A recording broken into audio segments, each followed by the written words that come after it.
All right. As I mentioned, Latin America was colonized by Spain. The only major territory that was not colonized by Spain was Brazil, which was done by the Portuguese.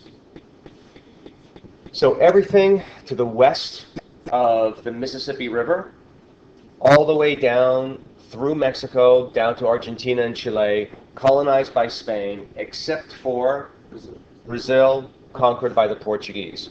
And Brazil is about half the size of South America, so that's a pretty big get. Now, so the Spanish ruthlessly exploited their colonies in order to maintain the wealth of the Spanish monarchy and the Spanish Empire. But by the 1700s, the Spanish Empire was old, it was growing weak, and increasingly it was in need of money. And the Spanish monarchy, with the French, fought against the British in the 7 Years' War. Now, you remember when I talked about the 7 Years' War, or maybe you read about it? The 7 Years' War, Britain fought France, Britain won, but then they were bankrupt and they started taxing the Americans. Do you remember this story? And the Americans got upset, no taxation without, et cetera, right? Well, the Spanish were part of the losing side of this fight. The Spanish and the French both were beaten by the British, which is why the Spanish and the French helped the Americans in their war against the British. But most importantly, when the Spanish lost this war against the British, they recognized how weak they had become, how financially strapped they'd become, and so they reorganized their empire to help out with their new problems. King Charles III decided he needed a much more direct control of his empire to manage their resources, and most importantly, to start directly taxing the wealthiest residents of his empire, the Creoles. Who are the Creoles? We're familiar with them as people from Louisiana that have a mixed heritage. African, Hispanic, white, etc., Native American, etc. In this context, the Creoles are native-born white residents of the South American colonies, meaning they are Spanish-speaking, Spanish culture, but born in Argentina, Bolivia, etc., from parents that descended from Spain, okay? Native-born whites, which put them at a racial advantage over the Indians, slaves from Africa, and the mestizos that made up the labor force, both slave and virtually slave.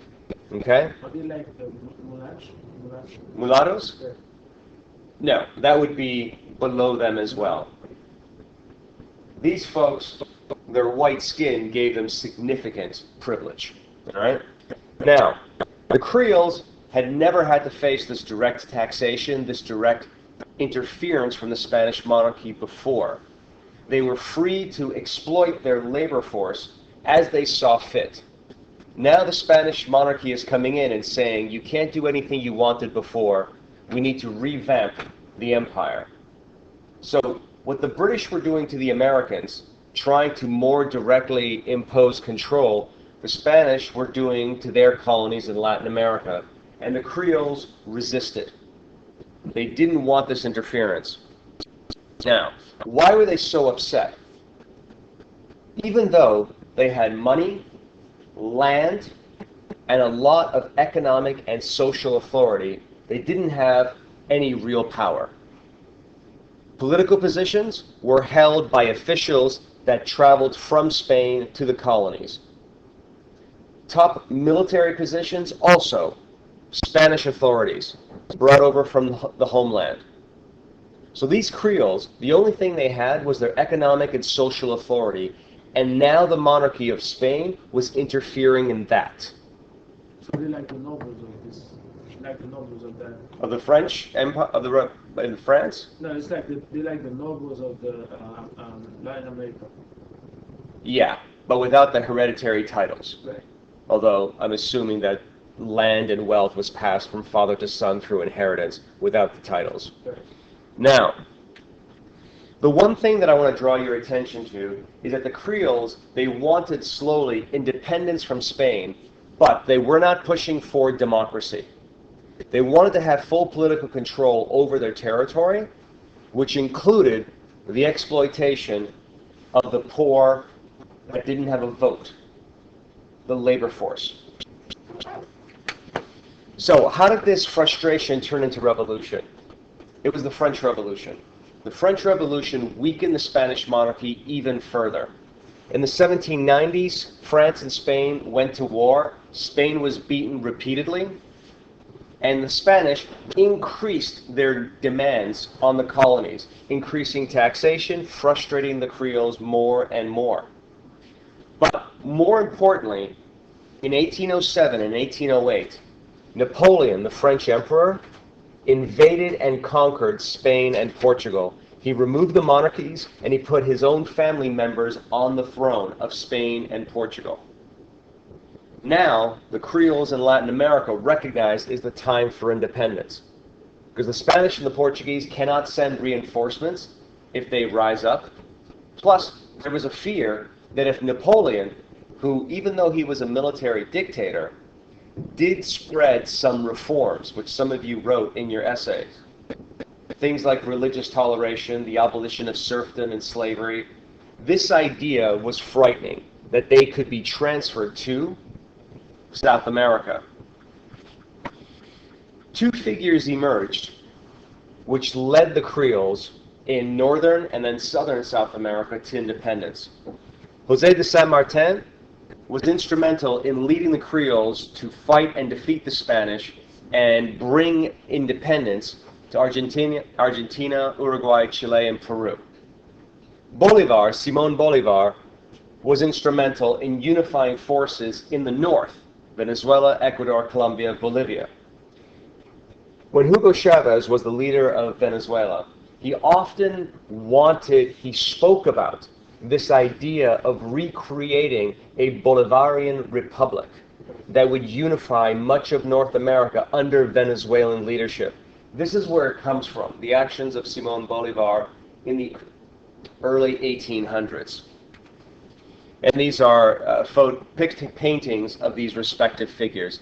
Obviously dressed in military uniforms, this is how they are remembered in history because of their exploits.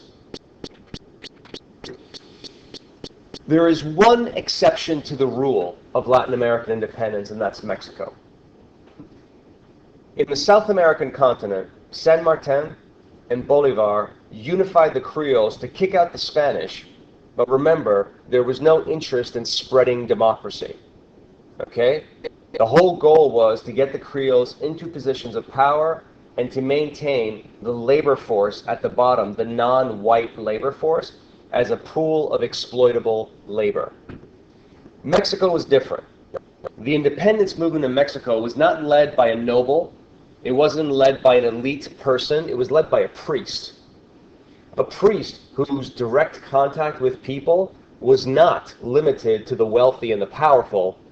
He spent most of his time dealing with the poor, the everyday, exploited, powerless poor. And it's this priest, Castilla, who mobilized these forces in a demand for independence and democracy from Spain. But the thing is, this idea of mobilizing the people and making them real partners in a future Mexico scared the bejesus out of both the Spanish and the Creoles. So they worked together to crush this uprising. Once it was crushed, the Creoles eventually went on to fight for and get Mexican independence by 1821. So now, virtually all the major nations of South America that had been colonized by Spain, and Brazil is a separate story, but most of these issues relate to them all. What problems did they have now that they were independent? Well, what made them so vulnerable to foreign exploitation in the late 19th and early 20th century? The first one was lack of social change, meaning You eliminate the Spanish, but the same power structure remains. A small group owns all the land, now has all the political power. The majority of the people are kept poor, without land, without education. And so you have a rather limited and static society. There's no voting unless you own property. So the vast majority of people do not have a say in the future of their government. Slavery was abolished in keeping with a lot of the ideas that came out of the French and American revolutions, but there was a new kind of slavery that emerged, an economic slavery. Many of these people lived on what was known as haciendas or plantations. They may not be legally slaves, but they had nowhere to go. They were in debt to their landlord and owner of the land. They were contractually obligated to stay where they were working forever.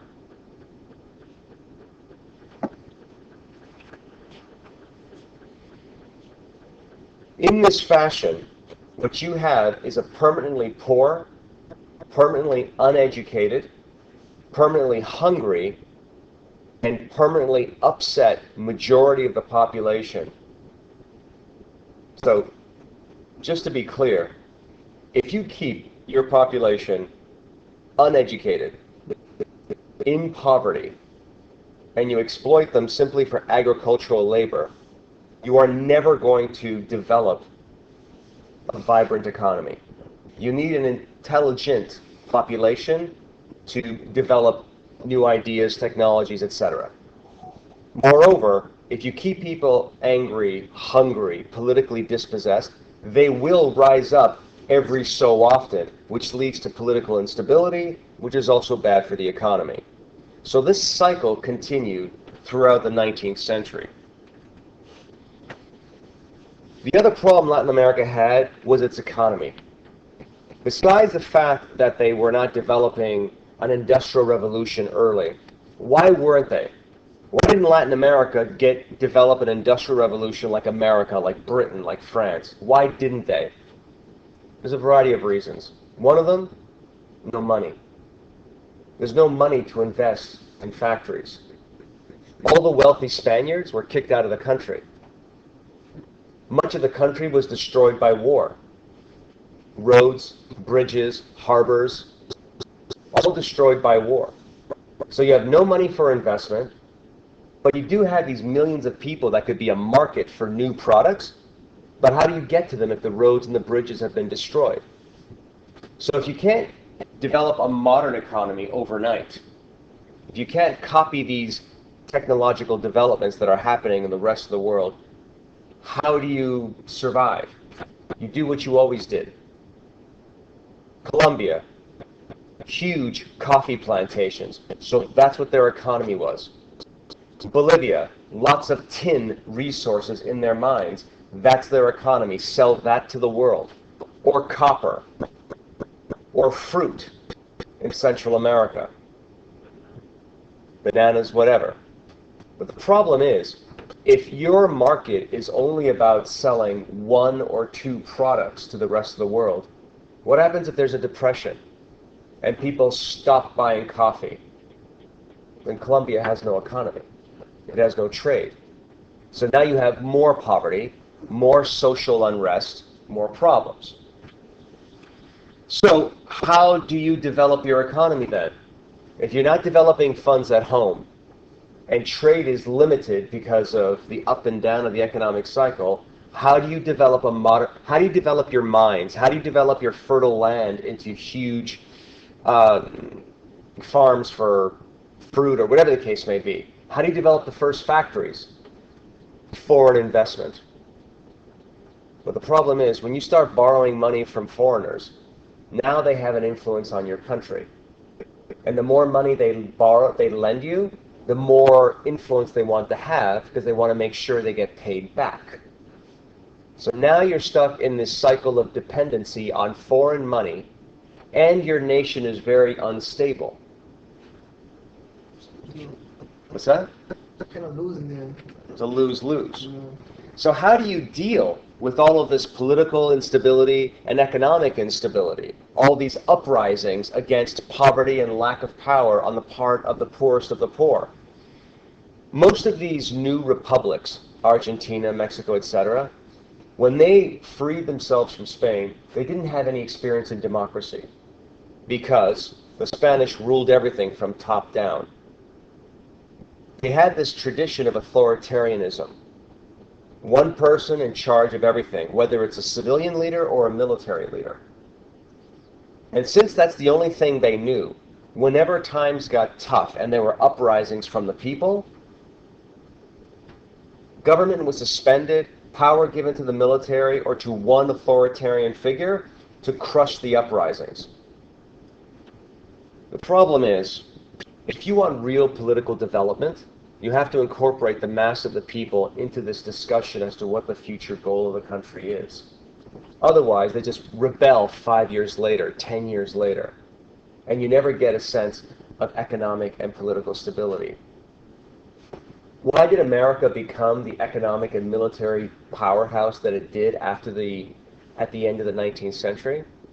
Because the Civil War was over. The great fight that separated people in America, slavery or not, they had a fight, the slaveholders lost. America was now without slaves. No more division. Now that they're no longer divided internally, they can industrialize and expand. Most of these nations in South America didn't have that internal peace that led to economic success, which then led to potentially growing export markets. I have one question. Go ahead. The territory was in the middle because these countries, they're not that big. They're very small in terms of territory. Was it that an issue as well? In terms of, keep going. Territory. Like they were very small because when you compare these countries with like England or America, so they're very small. So was it some of them? Like for instance, Puerto Rico is a small territory. Yeah. Argentina is pretty big. Brazil is like half the size. Is actually about the size of all of Europe.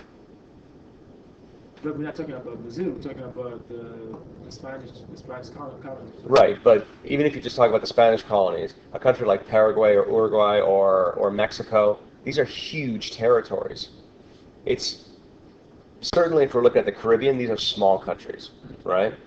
But if you look at a globe and you take the size of Mexico and you compare it to the size of, say, Italy, like Mexico is 3 to 4 times the size of Italy.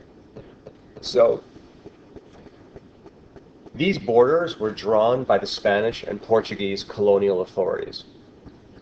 When the colonial masters were thrown out, the borders remained as they were, right?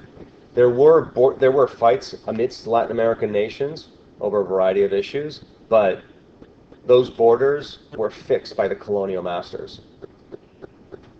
In Africa, the borders, they were fixed by the British and the French and the Italians and the Spanish, which has led to a whole host of problems when those lines are artificially drawn without any care for, the people that live there.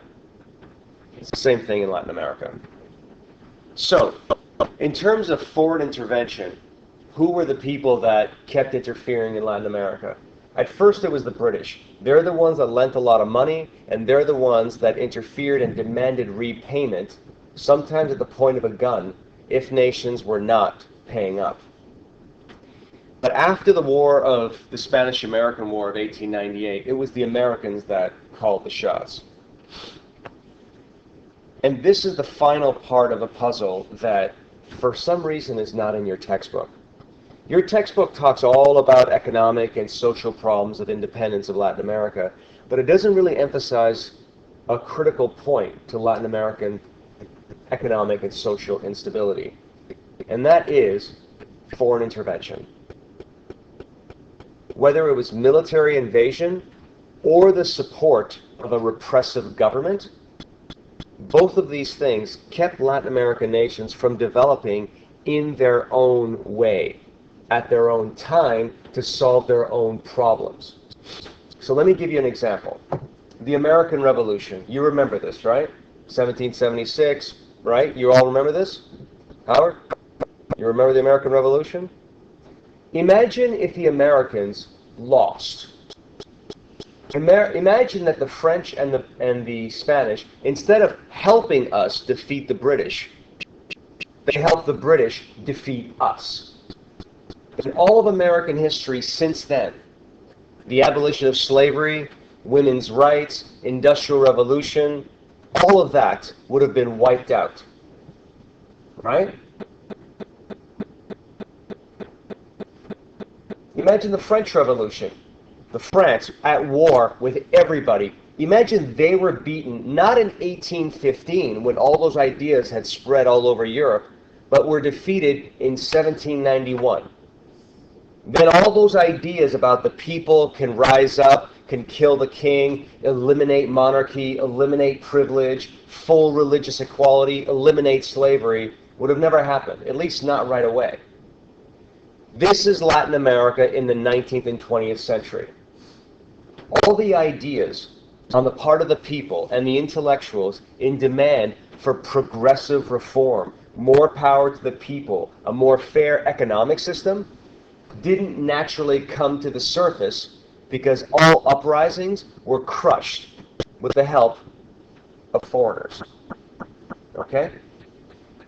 So, how did we get locked into Latin America? It's Cuba. The Cubans have been fighting against Spanish colonization throughout the 19th century. And the Spanish brutally crushed the uprisings.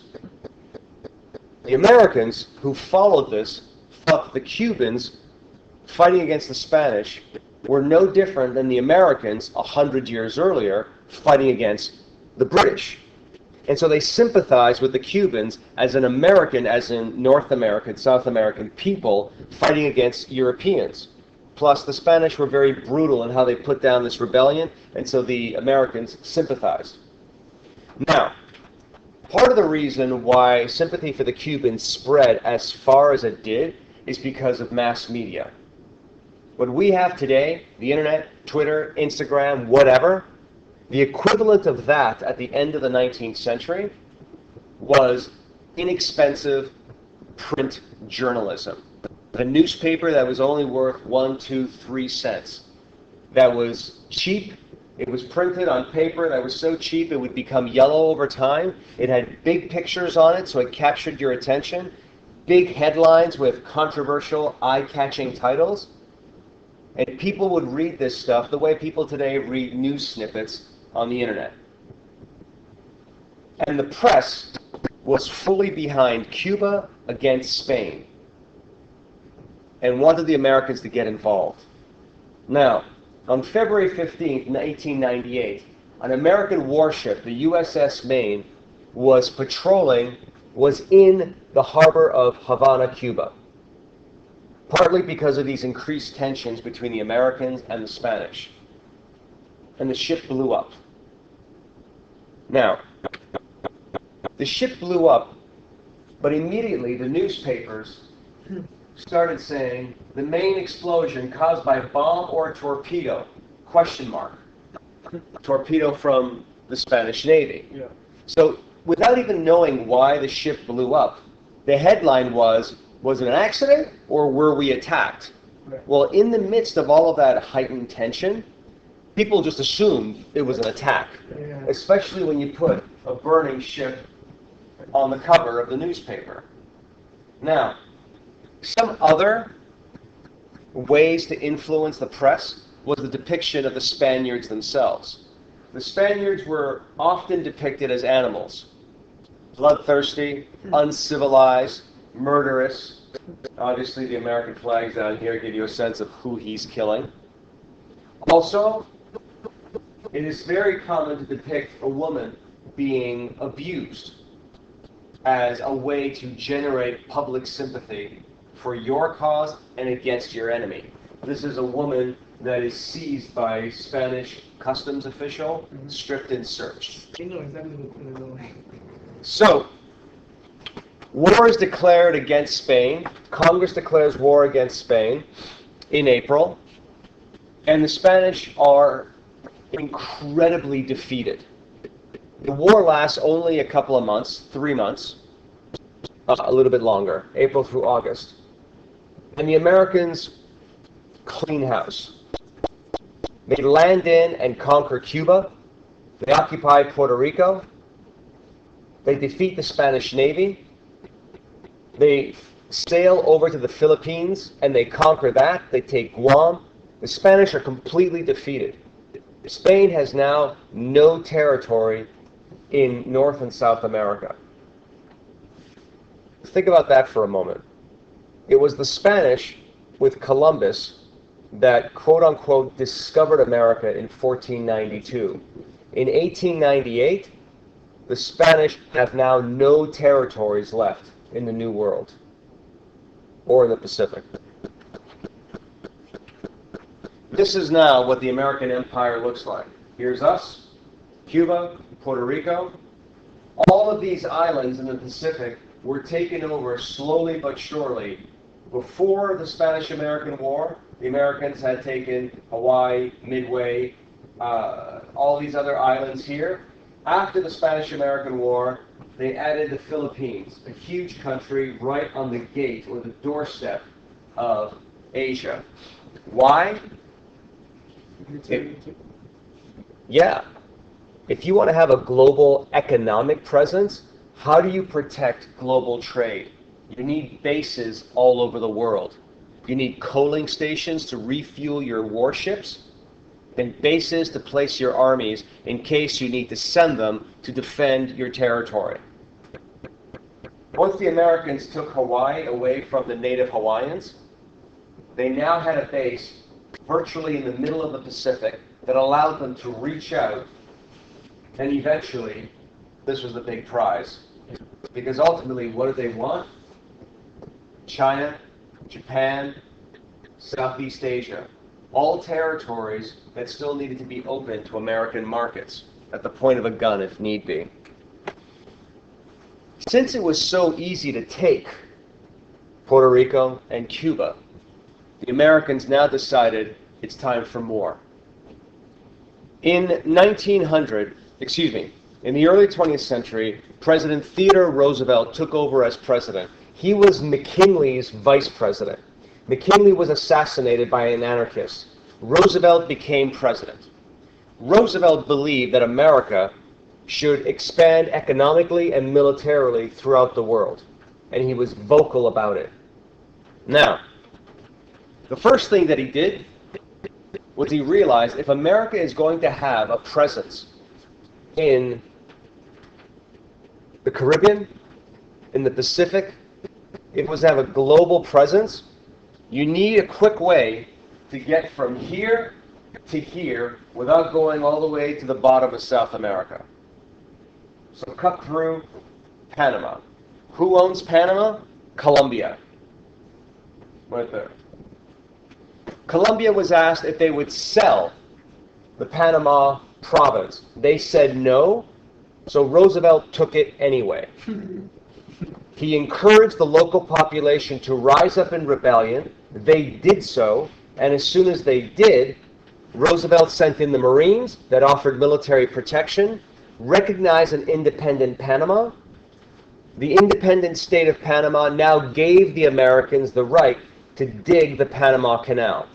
And we held on to the Panama Canal for about 100 years. And then we gave it back to Panama once we put in a friendly government. Having taken Panama, Roosevelt went further. He theorized that what he did in Panama, the Americans had the right to do anywhere he wanted.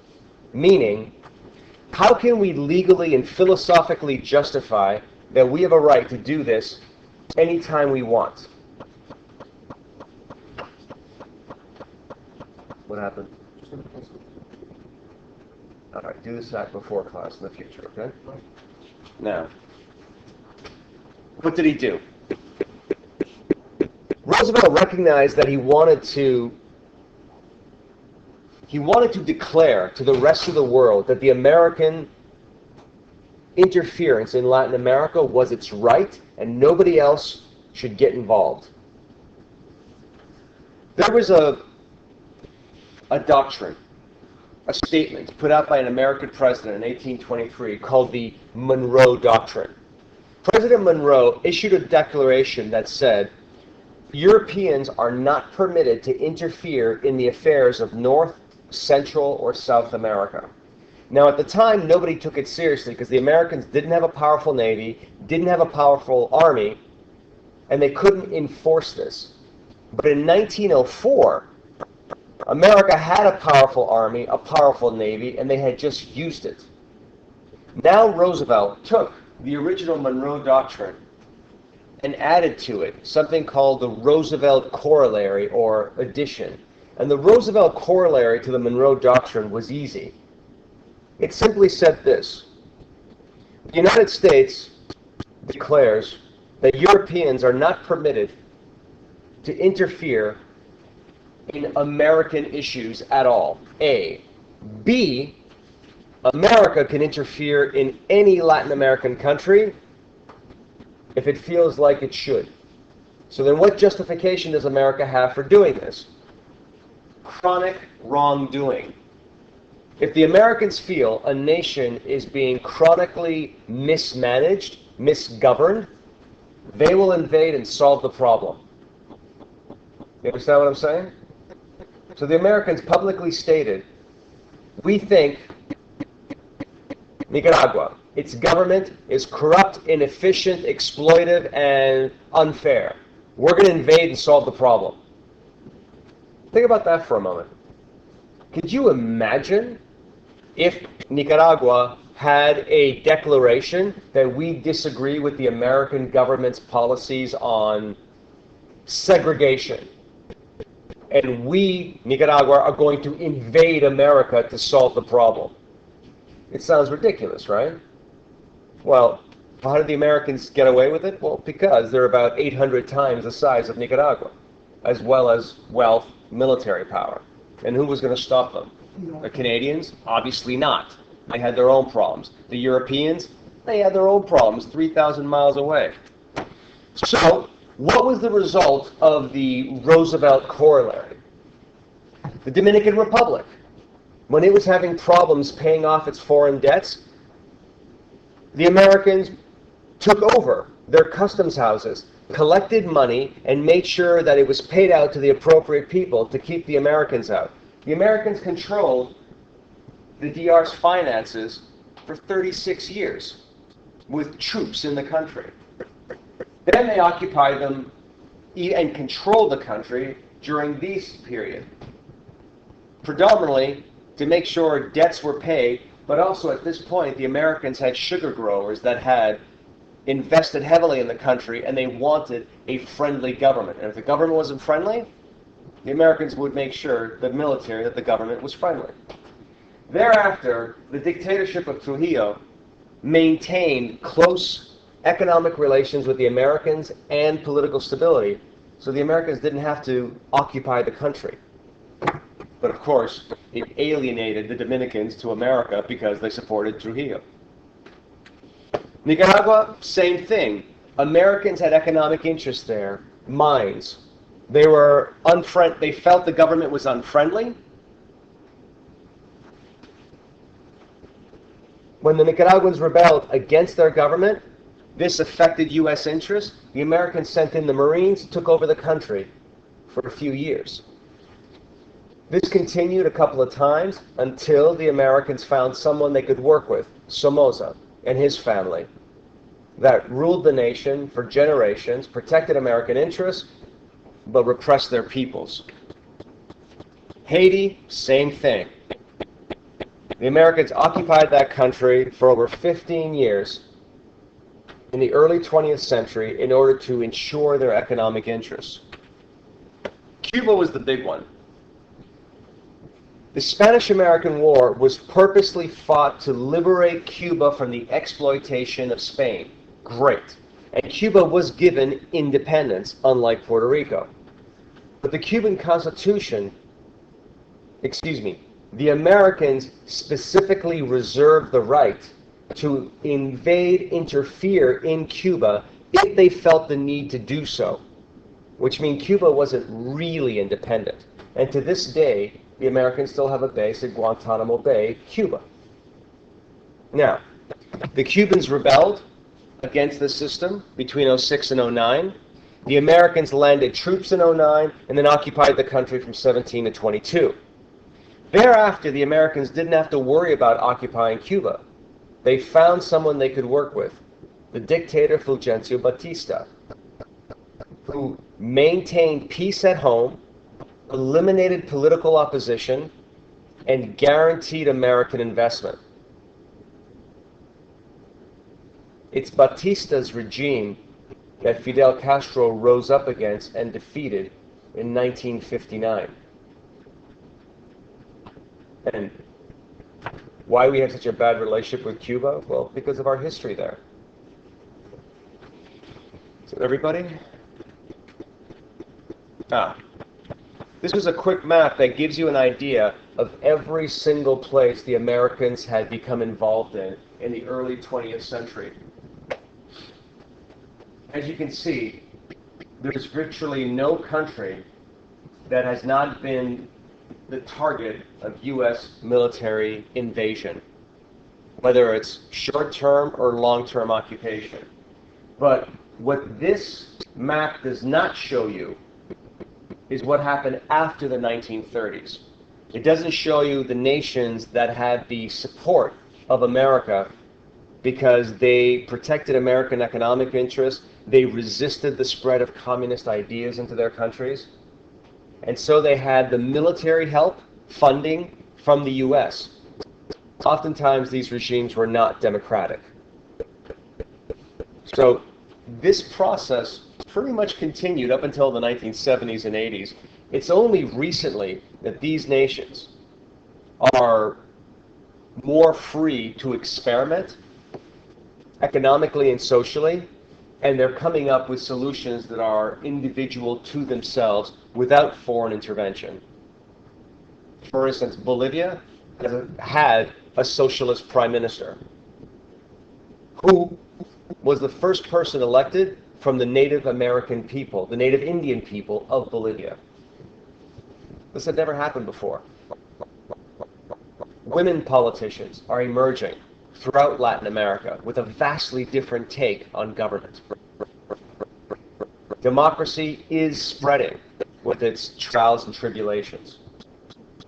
So, look out for the future. Look out to see what's next on the horizon for these Latin American nations that have now achieved political stability in most cases, and with it comes economic expansion. The next thing that you're reading for me is going to be all about what other territories